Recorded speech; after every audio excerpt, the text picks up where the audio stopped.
boleh berkata, Tuhan, Engkaulah permata hati kami. Kasih-Mu yang sanggup mengubahkan akan kehidupan kami, Tuhan. Dan di tengah-tengah pandemi, masa-masa seperti ini, Bapa, kami bersyukur Engkau telah menguatkan kami di dalam harapan kami kepadamu, Tuhan. Terima kasih, Yesus. Dan inilah segenap hati kami, Tuhan. Kami merindukan Engkau, Bapa. Kita siapkan hati kita untuk kita boleh mendengarkan firman Tuhan. Dengan segenap hati dan jiwaku, ku datang padamu dalam kerinduan. Kasih-Mu yang sanggup mengubahku dan menguatkanku dalam pengharapan. Yesus, Engkaulah permata hatiku. Dunia tak dapat menggantikanmu. Kemuliaan-Mu tercurah bagiku,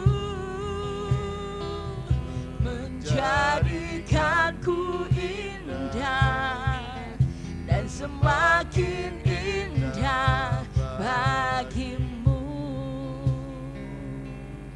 Amin, Tuhan. Dengan segenap hati dan jiwaku, ku rindu padamu dalam kerinduan. Kasih-Mu yang sanggup mengubahku dan menguatkanku dalam pengharapan. Yesus, Engkaulah permata hatiku. Dunia tak dapat menggantikanmu. Kemuliaan-Mu tercurah bagiku, menjadikanku indah dan semakin indah. Yesus, Engkaulah permata hatiku. Dunia tak dapat menggantikanmu. Kemuliaan-Mu tercurah bagiku, menjadikanku indah dan semakin indah bagimu. Yesus, Engkaulah permata hatiku. Dunia tak dapat menggantikanmu. Kemuliaan-Mu tercurah bagiku, menjadikanku indah dan semakin indah bagimu.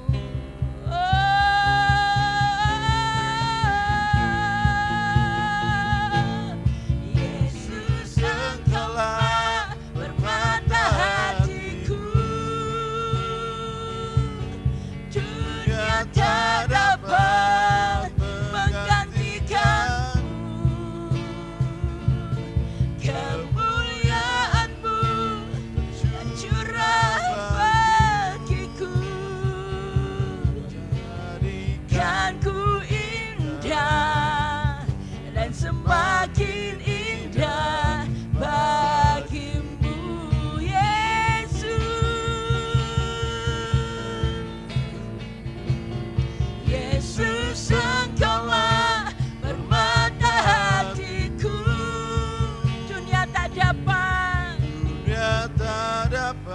limpahkan kepada hamba-Nya. Menggantikan Amin Tuhan.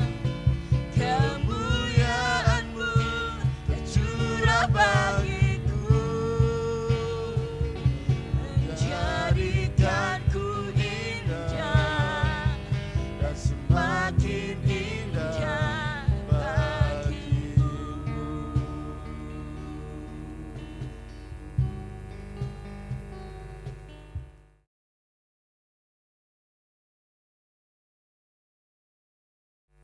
Shalom.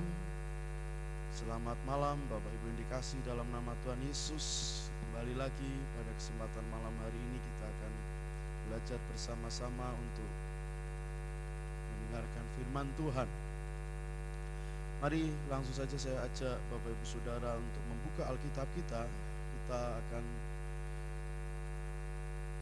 belajar satu buah tema yang menurut saya cukup menarik. Tapi sebelumnya kita mau buka dulu kitab Keluaran pasalnya yang ke-20, ayatnya yang ke-8 sampai yang ke-11. Kitab Keluaran pasal yang ke-20, ayatnya yang ke-8 sampai yang ke-11. Silakan Bapak Ibu Saudara menyimak di Alkitab atau di handphone masing-masing. Saya akan membacakan untuk Bapak Ibu Saudara sekalian. Demikianlah firman Tuhan. Ingatlah dan kuduskanlah hari Sabat. 6 hari lamanya engkau akan bekerja dan melakukan segala pekerjaanmu. Tetapi hari ke-7 adalah hari Sabat Tuhan Allahmu. Maka jangan melakukan sesuatu pekerjaan, engkau atau anakmu laki-laki, atau anakmu perempuan, atau hambamu laki-laki, atau hambamu perempuan, atau hewanmu, atau orang asing yang di tempat kediamanmu. Sebab 6 hari lamanya Tuhan menjadikan langit dan bumi, laut dan segala isinya, dan ia berhenti pada hari ke-7. Itulah sebabnya Tuhan memberkati hari Sabat dan menguduskannya. Amin. Bagilah setiap kita yang mendengarkan firman Tuhan, yang merenungkannya, terlebih yang melakukannya dalam kehidupan sehari-hari. Haleluya. Bapak Ibu dikasih dalam nama Tuhan Yesus, ketika kita membaca ayat ini sangat-sangat tidak asing, sangat-sangat familiar, karena ini adalah petikan daripada ke-10 hukum Taurat atau hukum Musa, di mana seringkali identik dengan hukum keempat, yaitu ingatlah dan kuduskanlah hari Sabat. Nah, tapi pada malam hari ini saya tidak akan membahas tentang hari Sabat. Seperti tema yang saya sharekan tadi, bahwa malam hari ini saya akan berbicara tentang Yesus dan rekreasi. Apa hubungannya Yesus dan rekreasi? Kenapa kok kita justru membaca hukum Taurat atau hukum Musa? Bapak Ibu dikasih dalam nama Tuhan Yesus, di dalam ensiklopedia Alkitab, salah satu buku yang ditulis oleh Mike, siapa nama belakangnya saya lupa, Bonemot atau Boneman, itu membahas cerita tentang pada zaman kuno, pada zaman dulu, orang-orang Yahudi khususnya yang bisa dibilang orang biasa, bukan kelasnya bangsawan, itu pada umumnya mereka adalah orang-orang yang hampir tidak punya waktu luang untuk beristirahat. Mereka itu harus bekerja berjam-jam setiap harinya, itu hanya untuk bertahan hidup. Jadi mereka sedikit sekali waktu luangnya. Bisa dibilang hari-hari bekerja mereka ya sangat padat sekali, hanya untuk bertahan hidup. Nah, tapi yang menarik dituliskan di ensiklopedia Alkitab bahwa sekalipun orang-orang itu adalah orang-orang yang bekerja orang-orang yang sibuk, tetapi mereka selalu punya waktu yang namanya rekreasi. Mereka punya waktu yang namanya rekreasi. Mereka sibuk, mereka kerja berjam-jam, tapi mereka punya waktu luang untuk berekreasi. Padahal tadi kan saya katakan waktu luangnya tuh hampir gak ada. Ternyata karena kita berbicara konteksnya orang Yahudi, bahwa orang Yahudi jelas memegang teguh yang namanya hukum Taurat. Mereka bekerja selama 6 hari, dan pada hari yang ketujuh itulah hari istirahat mereka. Dan hari ketujuh itulah yang dijadikan oleh orang-orang itu sebagai hari untuk berekreasi. Kok bisa? Ternyata hari ke-7 atau hari Sabat itu adalah hari di mana mereka lebih mengutamakan istirahat dari pekerjaan. Jadi hal utamanya bukan untuk menghadiri pertemuan agama orang Yahudi ya, tetapi mereka lebih ke istirahat. Mereka setelah bekerja mereka istirahat. Bukan hanya hari Sabat sebenarnya, ada dari perayaan yang lain, ada hari raya Pondok Daun, ada hari raya Paskah. Mereka lakukan yang namanya berhenti dari aktivitas mereka, dari kesibukan mereka, dari pekerjaan mereka. Kenapa? Mereka memandang, mereka berkaca dari kutipan daripada hukum Taurat ini. Mereka mengingat bahwa Allah ketika berkarya menciptakan alam semesta ini, Allah beristirahat di hari ketujuh dan Allah menikmati hasil karyanya. Jadi orang Yahudi ternyata punya prinsip pada zaman dulu itu, sesibuk apapun mereka, bekerja sekeras apapun mereka, mereka harus ada waktu yang namanya istirahat. Itu dijadikan sebagai rekreasi. Nah, di dalam Kamus Besar Bahasa Indonesia, rekreasi itu penyegaran kembali, baik itu badannya, tubuh, ataupun pikirannya.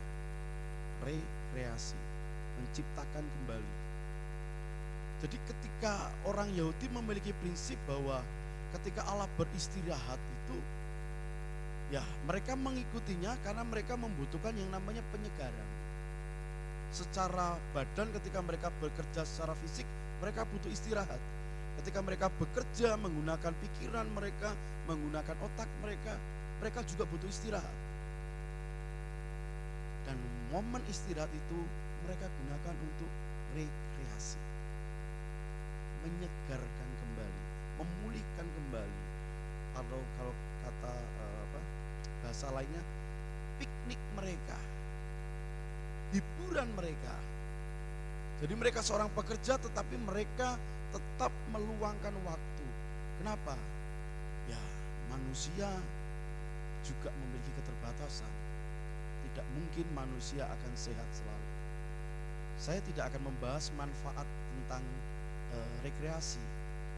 Bapak Saudara bisa googling di internet, banyak sekali manfaatnya, atau cek di Halodoc, Halodoc, segala macam manfaat rekreasi banyak. Tapi malam hari ini saya mau mengajak kita belajar dari Tuhan Yesus.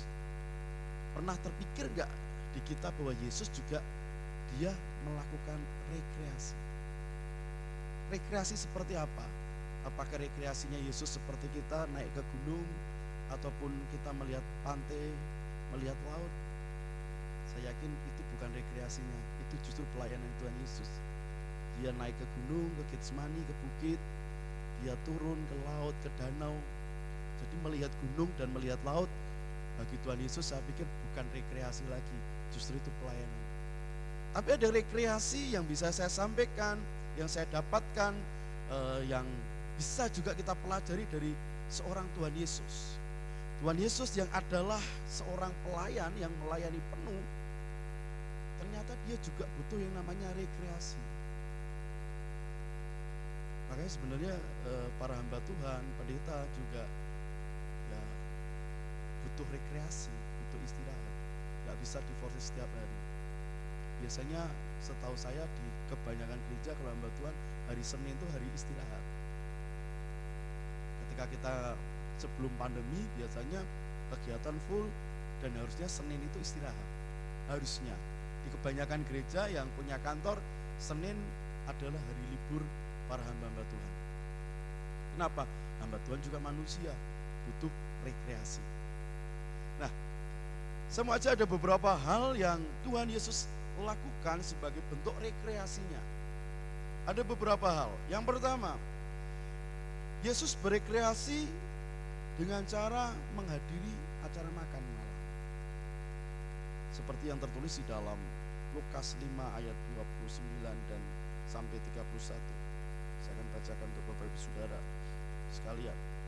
Lukas 5 ayat 29 sampai 31. Demikianlah firman Tuhan. Dan Lewi mengadakan suatu perjamuan besar untuk dia di rumahnya. Dan sebelah besar pemungut cukai dan orang-orang lain turut makan bersama-sama dengan dia. Orang-orang Farisi dan ahli Taurat bersungut-sungut kepada murid-murid Yesus, katanya, mengapa kamu makan dan minum bersama-sama dengan pemungut cukai dan orang berdosa? Lalu jawab Yesus kepada mereka, katanya, bukan orang sehat yang memerlukan tabib, tetapi orang sakit. Konteksnya sebuah pelayanan, tetapi itu juga sebuah rekreasi bagi Tuhan. Kenapa? Menghadiri sebuah perjamuan makan malam yang itu diadakan oleh orang Lewi untuk Tuhan Yesus. Itu ternyata sebagai bentuk rekreasinya Tuhan. Jadi tidak ada salahnya ketika kita diundang untuk makan malam, ya kita menghadiri acara makan malam itu. Nah, itu sesuai dengan apa yang Tuhan Yesus lakukan. Yang kedua, Tuhan Yesus juga menghadiri sebuah acara atau pesta perkawinan, pernikahan yang sangat terkenal, yaitu di Kana, pernikahan di Kana. Di dalam Yohanes pasalnya yang kedua ayat 1 sampai 11, di mana Tuhan Yesus datang ke sana. Sekaligus sebenarnya itu juga menjadi awal mula Tuhan Yesus melakukan mujizatnya. Tapi itu ternyata sebagai bentuk rekreasinya dalam pelayanan Tuhan Yesus. Kemudian yang ketiga, ternyata cara rekreasi Tuhan Yesus adalah dengan menikmati waktu bersama dengan anak-anak. Saya bacakan dalam Matius 19 ayat 13 sampai 15. Lalu orang membawa anak-anak kecil kepada Yesus supaya meletakkan tangannya atas mereka dan mendoakan mereka. Akan tetapi murid-muridnya memarahi orang-orang itu. Tetapi Yesus berkata, biarkanlah anak-anak itu, janganlah menghalang-halangi mereka datang kepadaku. Sebab orang-orang yang seperti itulah yang empunya kerajaan surga.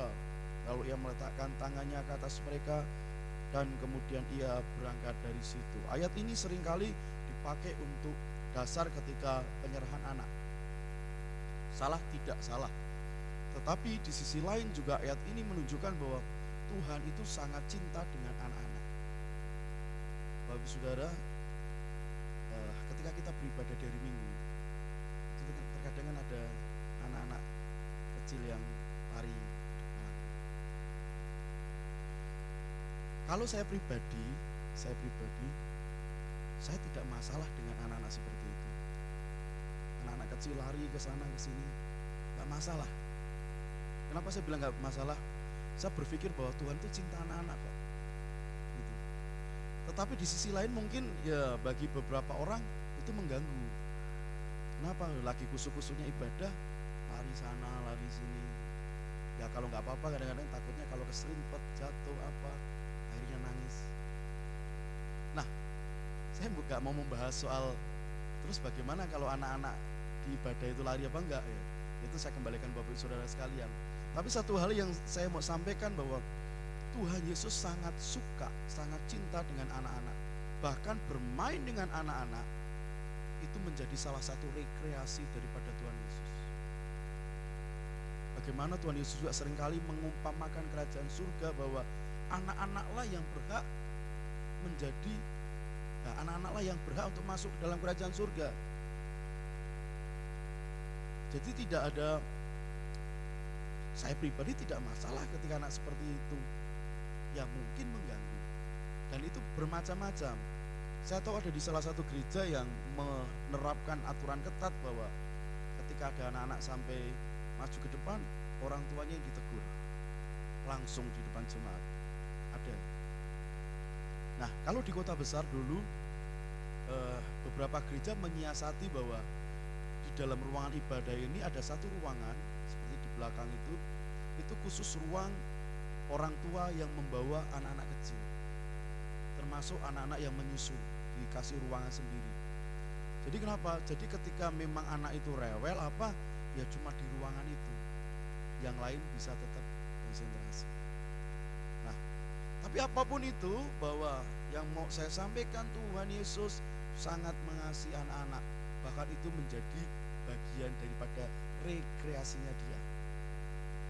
Nah, ketika hal ini bisa kita lakukan, bisa.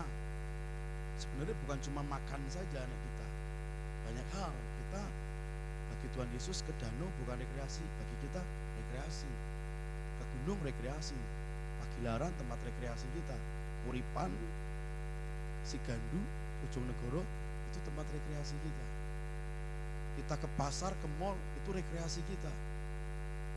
Masalahnya adalah di masa pandemi seperti ini kan kita tidak bebas untuk melakukan rekreasi-rekreasi yang berhubungan dengan orang banyak.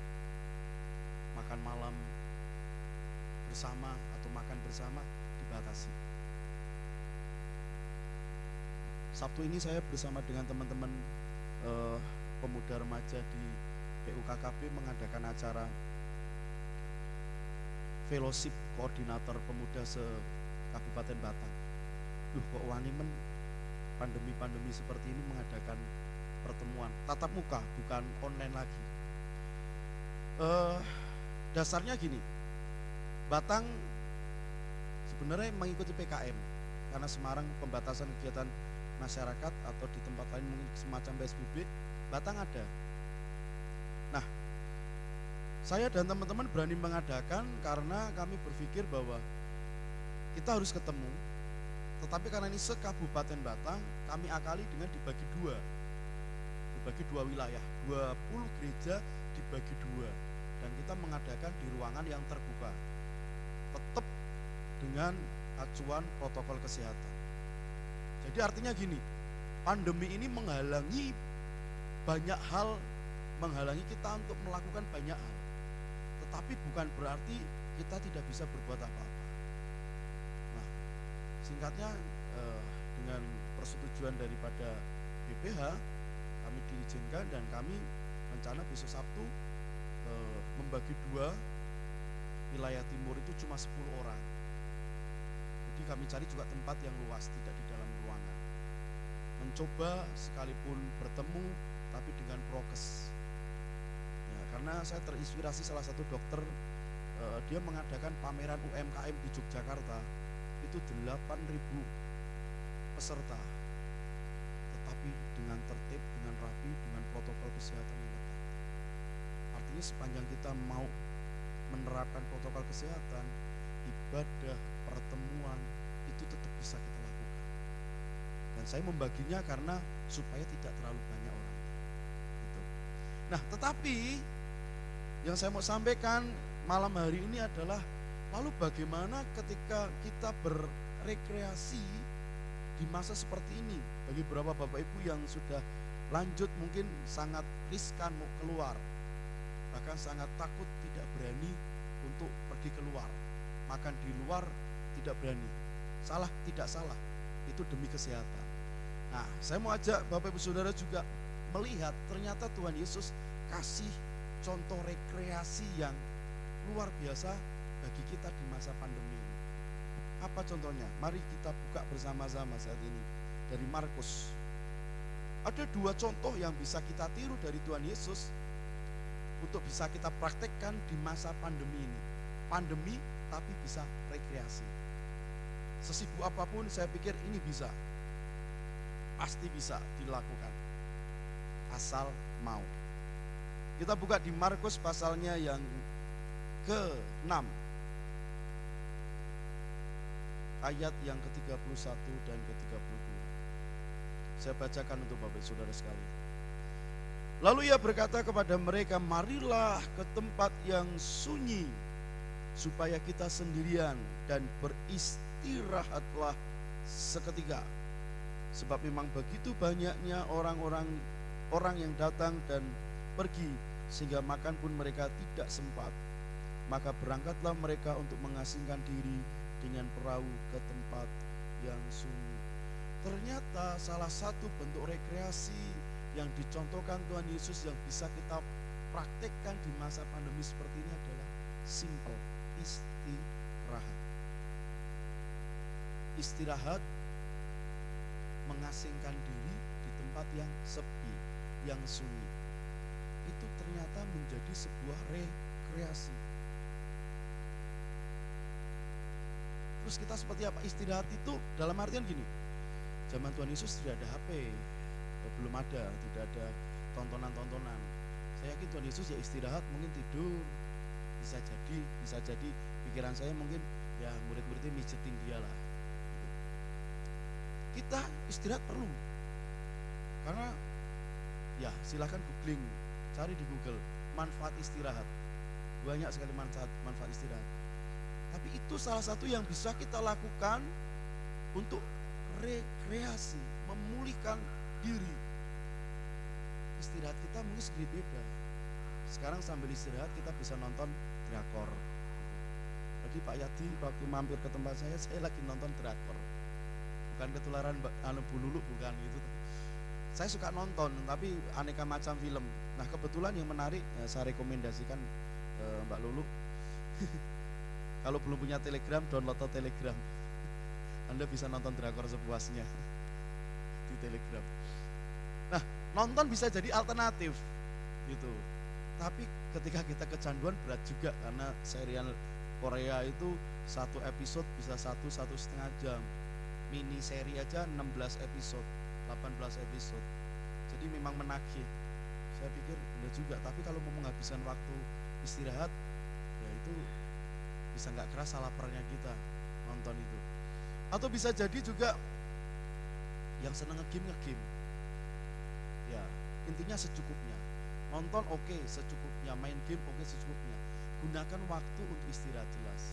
Itu adalah sebuah rekreasi yang ditunjukkan Tuhan Yesus yang bisa kita contoh. Kita kerja, kita sesibuk apapun, kan tetap kita butuh istirahat. Jadi jangan sampai kita tidak istirahat. Artinya pagi sampai sore kita bekerja, malamnya kita nggak bisa tidur. Tidur juga istirahat. Salah satu istirahat juga tidur. Ya. Dan yang terakhir, yang sangat menarik menurut saya, dan ini sering kali dilupakan. Kalau istirahat mungkin sebenarnya nggak usah disampaikan, juga orang istirahat. Tapi yang kedua yang Tuhan Yesus contohkan, rekreasi yang bisa kita contoh di masa pandemi, kita baca di Markus 6, masih di 6, tapi ayatnya yang ke-45 dan 46. Saya bacakan buat Bapak Ibu Saudara. Sesudah itu Yesus segera memerintahkan murid-muridnya naik ke perahu dan berangkat lebih dahulu ke seberang, ke Betsaida. Sementara itu ia menyuruh orang banyak pulang. Setelah ia berpisah dengan mereka, ia pergi ke bukit untuk berdoa. Ini yang seringkali tidak diketahui oleh banyak orang, bahkan oleh kita anak-anaknya yang mengaku anak-anak Tuhan, bahwa salah satu selain beristirahat sebagai bentuk rekreasi, berdoa itu ternyata adalah rekreasi juga. Ketika Tuhan Yesus melayani orang banyak, dia capek, diambil waktu sendiri, dia menghadap Bapaknya, dia meluangkan waktu untuk Bapaknya, dia datang berdoa.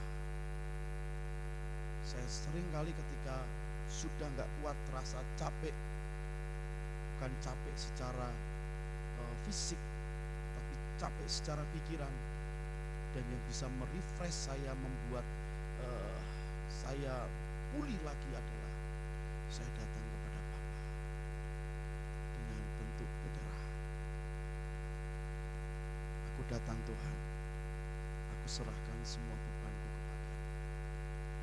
Berdoa itu salah satu bentuk rekreasi yang Tuhan Yesus ajarkan dan sangat-sangat bisa kita lakukan. Apalagi di masa pandemi ini. Tidak banyak rekreasi yang bisa kita lakukan di masa seperti ini. Keterbatasan kita untuk kita bertamasya, kita piknik keluar, untuk kita makan malam, untuk kita datang ke pesta pernikahan. Tetapi dengan berdoa dan berefleksi tentunya di dalam doa itu. Dan tidak pernah ada salahnya ketika kita datang di dalam sebuah ibadah. Sepanjang ya kita berhikmat tentunya. Ketika kita beribadah, protokol kesehatan oke. Vaksin sudah mulai disuntikkan, tetapi vaksin bukan jaminan kita kebal terhadap corona.